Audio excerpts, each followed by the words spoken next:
21 people.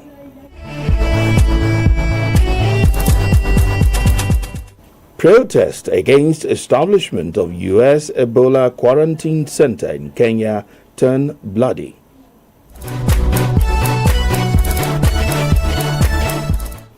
Out of the matter is on internal crisis within political parties after primaries. My name is Stephen Egbaje. With me on the news is Feyi Shara Owomoyela. Glad to know you're with us. But do remember to join us via live stream www.radionigeriaibadan.gov.ng, X and Instagram, as well as Facebook at PFM 935 Ibadan. Rain is here. Ensure you keep yourself warm. And now to the details. The Nigeria Police Force or your state command has launched an investigation into the abduction of the sister to the former Minister of Power, Chief Adebayo Adelabu, Mrs. Olaide Adegoke, John Powell, and her twin sons, who were reportedly kidnapped earlier today, Wednesday, by unidentified assailants. According to a statement signed by the Public Relations Officer, DSP Olayinka Anyolade, the Commissioner of Police in Oyo State directed the Divisional Police Officer of Challenge Division alongside other tactical teams to proceed to the scene of the incident. The statement indicated that the victim's vehicle was recovered at the location, while intensive investigations commenced to track down the kidnappers and rescue the victims. The statement assures residents that all necessary resources and operational assets have been deployed to ensure the safe rescue of the victims and the arrest of those responsible for the crime. The PPRO says efforts are ongoing to unravel the circumstances surrounding the abduction and bring the perpetrators to justice. According to a statement earlier issued by the former minister's aide, Mrs. John Paul, and her sons were reportedly abducted by armed gunmen around a Lewura Challenge area of Ibadan. The statement adds that the family will fully cooperate with security agencies and provide updates as events unfold. The Ogun State Police Command says the state remains safe and secure, dismissing reports of bandit attacks, kidnappings, and other security breaches in Ota, Ifo, and adjoining communities as false and misleading. The Public Relations Officer, Mr. Oluseyi Babasheyi, stated this in a statement issued in Abeokuta, the state capital, saying there was no security incident in Oluke Community High School, Songwater High School, Atonta, Ijoko, Agbado, Songwater, or any other part of the state, as claimed in reports circulating on social media. The police spokesperson explained that police operatives were immediately deployed to the affected areas for verification, security assessment, and confidence-building patrols, which confirmed that the communities remained peaceful and secure. The statement explains that the Command School Protection Squad, in collaboration with divisional police officers, also assessed the schools mentioned in the reports and confirmed that academic activities continued without disruption. The command further clarified that 38 foreign nationals from Côte d'Ivoire, comprising 19 males and 19 females, were arrested during an operation in Kajala Ilese, Atonta, after they failed to produce valid immigration documents and were subsequently handed over to the Nigerian Immigration Service for further investigation. The police stressed that the arrested individuals were not bandits, kidnappers, or terrorists, urging residents to disregard false information, remain calm, and verify security-related reports through official channels. All private schools across your state will be closed on Friday this week in solidarity with calls for the prompt release of the kidnapped teachers and pupils in the state. This was made known by the Coalition of Non-State Schools Oyo State Branch in a statement jointly signed by its acting chairman, Mr. Jamiu Mohammed, and acting secretary, Mr. Mayowa Sholademi. According to the statement, a special prayer session for divine intervention, restoration of peace and security to the country will be organized by all the private schools across the state on the same day. The statement condemns all forms of criminal activities and urged parents, guardians, school proprietors, teachers and students to participate in the prayer session. Recall that the Nigeria Union of Teachers (NUT) had directed its members in public, primary and private schools in Oyo State to withdraw their services from Monday this week until those abducted at Esiele and Yawata communities in Orire local government area of the state are released. NUT, alongside the Nigeria Labour Congress (NLC) and Trade Union Congress (TUC), also staged a nationwide rally yesterday to demand for the immediate release of the abducted victims. The Oyo State chapter of the Campaign for Democracy and Workers' Rights (CWR) has condemned what it described as a violent attack on peaceful protesters, including members of the Take It Back movement, during a demonstration in Ibadan, the state capital, over the abduction of pupils and teachers in Orire local government area of the state.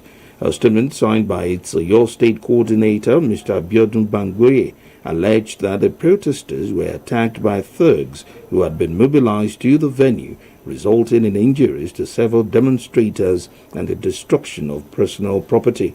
According to the CWR, the incident occurred shortly after a meeting between Governor Seyi Makinde and some student leaders. A development, it said, has heightened concerns over efforts to secure the release of the abducted pupils and teachers. The group further alleged that some government appointees were linked to the disruption of the protest, maintaining that there could be no justification for any attempt to undermine a peaceful demonstration seeking improved security. The CWR called for the establishment of an independent panel comprising representatives of the Nigerian Police Force, the Nigerian Labour Congress (NLC), and the Nigerian Bar Association (NBA) to investigate the incident and ensure that anyone found culpable is brought to justice. The Nigerian Medical Association (NMA) Abia State Branch has announced the release of kidnapped orthopedic surgeon Dr. Uche Agwocha, who was abducted last month. The announcement is contained in a statement jointly signed by the NMA State Chairman Dr. Ezenwa Ezerike and the Secretary Dr. Clement Ifem Koronye.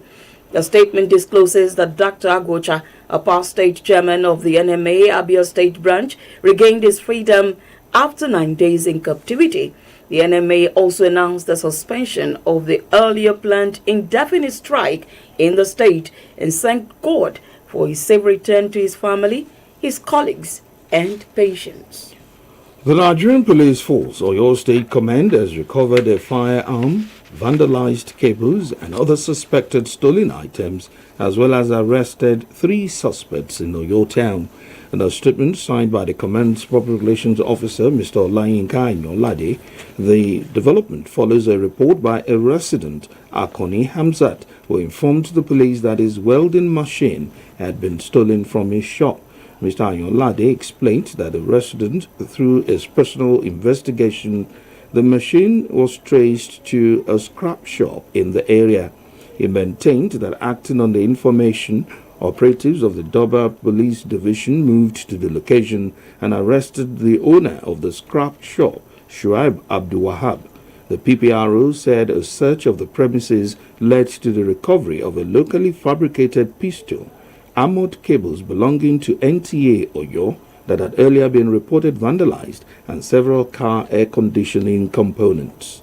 He said further investigations led to the arrest of 2 other suspects, Kabil Mustafa and Abdullah, both residents of Akunlemu area. The recovered exhibits have been taken into police custody while investigations continue to determine the extent of the suspects' involvement and identify other possible accomplices.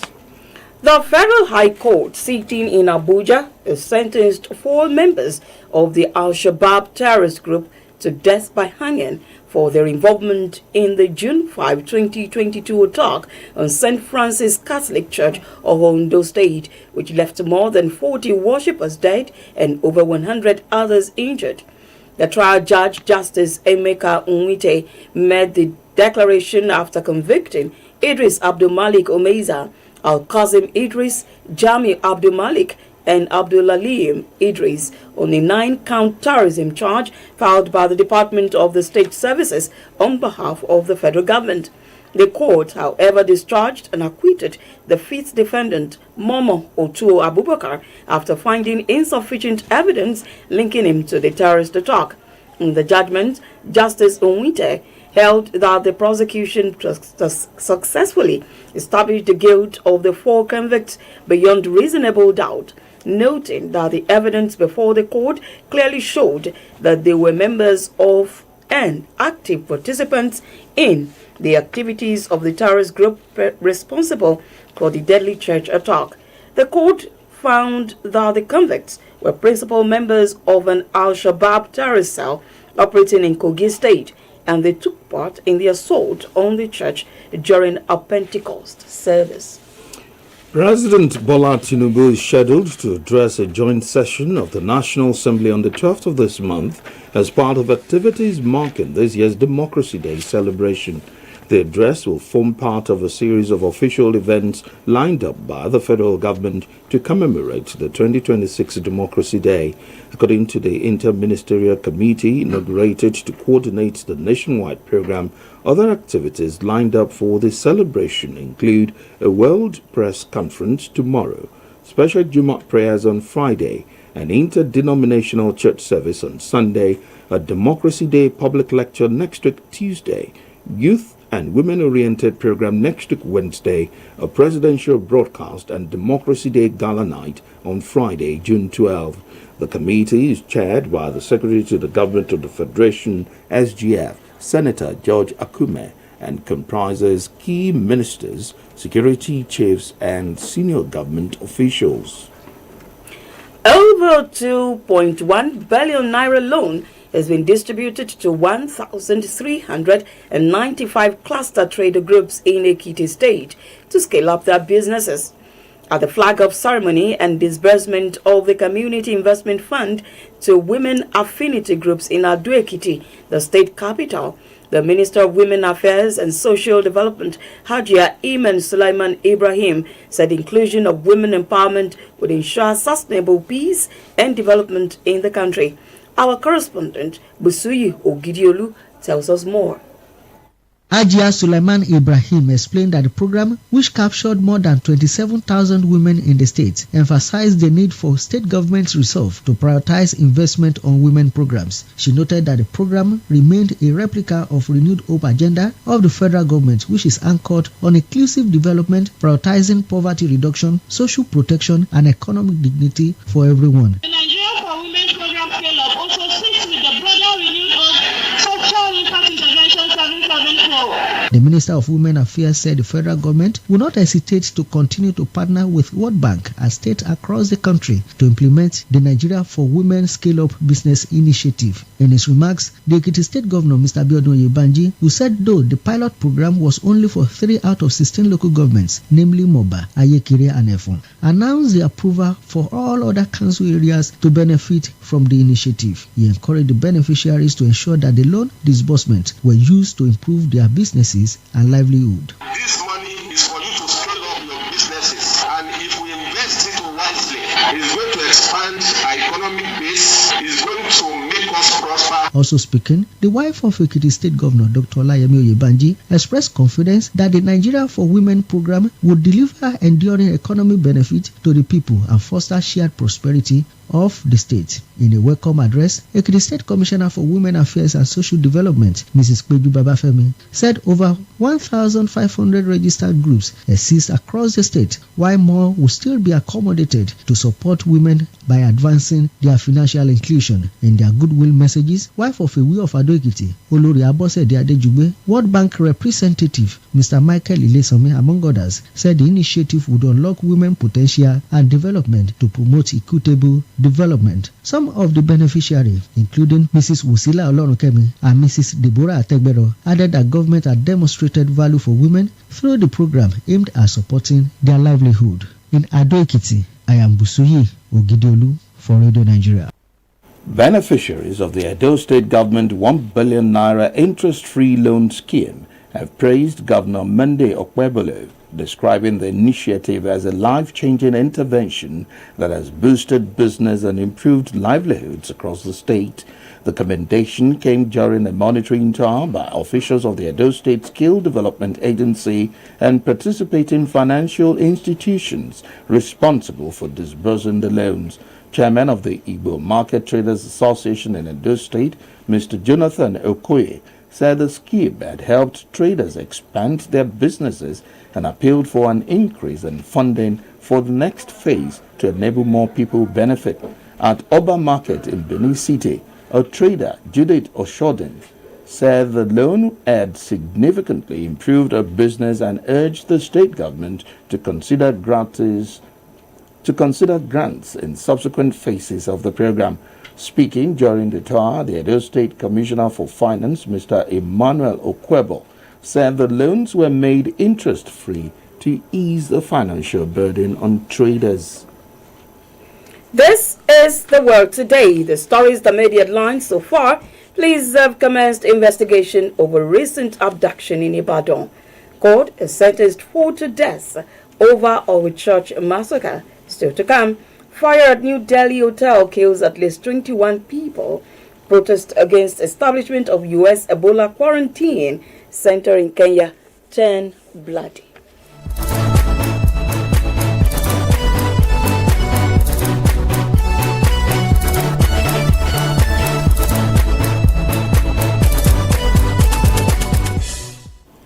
Glad to know you're with us. It's still The World Today, the midweek edition. The Ondo State government has approved the construction of another 2.3-kilometer flyover in Akure, the state capital, as part of efforts to improve traffic flow and enhance transportation infrastructure. The Commissioner for Lands and Infrastructure, Mr. Abiola Olawoye, announced this while briefing newsmen after the State Executive Council meeting. According to the Commissioner, the flyover will stretch from the popular St. Matthias Secondary School, Alagbaka, to Adegbola Junction in Akure. Mr. Olawoye explained that the project was aimed at reducing traffic congestion and improving the efficiency of movement within the state capital. The Commissioner also announced the approval of the Olofin Technical College Road in Idori, the Arigidi Agbaluku Road, and the Obaikun-Afo Road, linking Iduani Junction, Ilaje Unimed Road, Obaile Housing Road in Akure, and Onikparaga Araromi Obu Road, and others. And now to the foreign scene. At least 21 people have been killed in a fire that ripped through a hotel in New Delhi.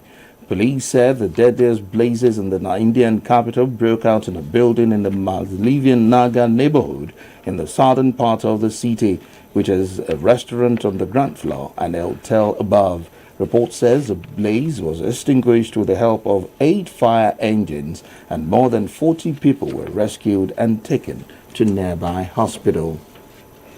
2 persons have been shot dead in the central Kenyan town of Nanyuki amid protests against U.S. plans to establish an Ebola isolation center at a military base nearby. One of the victims was shot in an area close to the Laikipia Air Base, where a demonstration was taking place, and later died after being brought to the town's hospital by friends. The other victim was already dead before he was taken to the hospital by soldiers. On Monday, hundreds of demonstrators marched through the streets of the town, north of the capital, Nairobi, blocking roads and burning tires, with police firing tear gas to disperse them. The U.S. military says it has launched self-defense strikes on Iran overnight and shot down ballistic missiles and drones fired at ships and Gulf countries. According to the U.S. Central Command, the strikes on Qasim Island in the Strait of Hormuz were in response to attempted attacks by Iran across the Middle East. Meanwhile, Iran said it had attacked U.S. bases and helicopters in a regional country using missiles and drones in retaliation. Away from the foreign scenes, the heart of the matter today focuses on internal crisis within political parties after primaries. It is written by Fauzia Kashim of our Current Affairs Unit. What the originators of the Electoral Act 2026 had in mind when the law was proposed was to certify transparency, regulate party primaries, define standards for consensus candidacy, and reduce the arbitrary abuse of party machinery. The principle was made in such a way that political parties must themselves be democratic if democracy is to survive in the country. The greatest threat to democratic credibility in the country is often not the Independent National Electoral Commission (INEC), but what happens inside political parties during primaries, as that is where democracy is first tested. What is obvious today is that primary elections are no longer contests of ideas or competence. They are negotiations among elites, with ordinary party members reduced to spectators.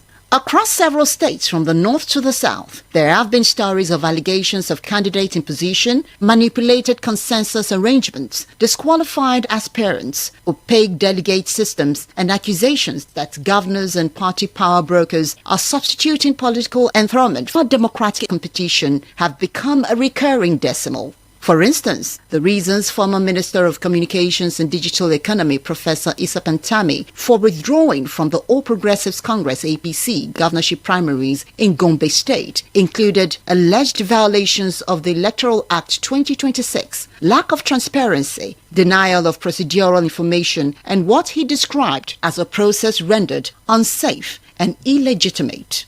There have also been allegations from other states that some aspirants are being denied information on accreditation procedures, voting arrangements, collation centers, and observer access, only for results to be announced regardless. Across the state, it appears that party structures are designed not to produce candidates, but to ratify decisions already taken elsewhere. Consensus is not undemocratic, as it is recognized under Electoral Act and political negotiations is a legitimate part of party life, but it must be voluntary and must emerge through genuine consultation.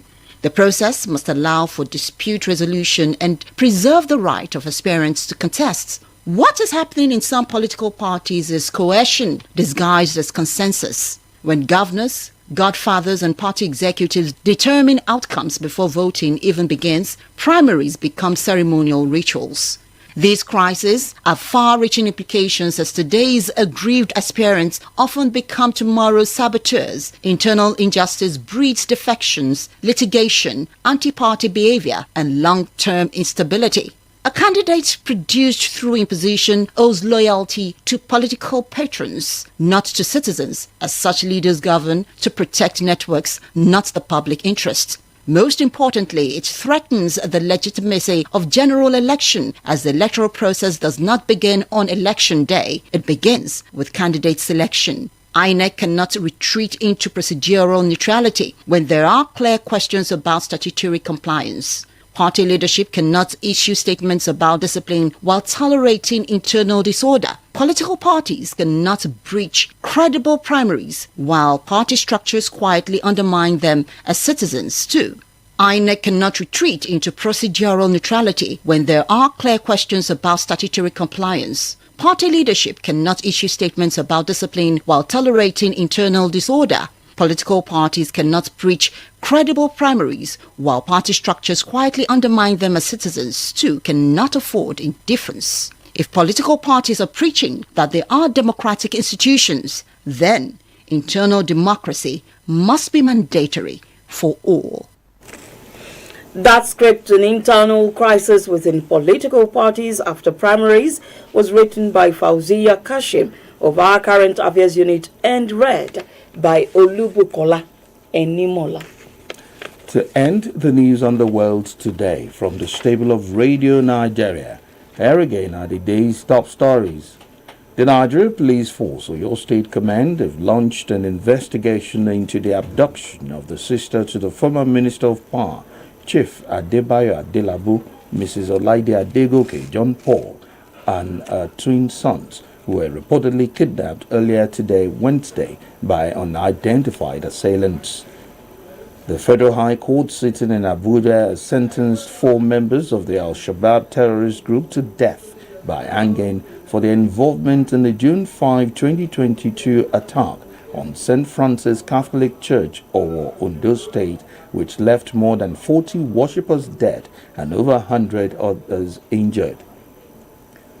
At least 21 people have been killed in a fire that ripped through a hotel in New Delhi. We also brought to you that 2 persons have been shot dead in the central Kenyan town of Nanyuki amid protest against U.S. plans to establish an Ebola isolation center at a military base nearby. And that's it on the news on the world today, the midweek edition. Do join us tomorrow for a fresh edition of the program. Modupe Toba edited. I am Feyi Shaira Owomoyela from my colleague Stephen Agbaje, thank you for listening and you enjoy the rest of the day.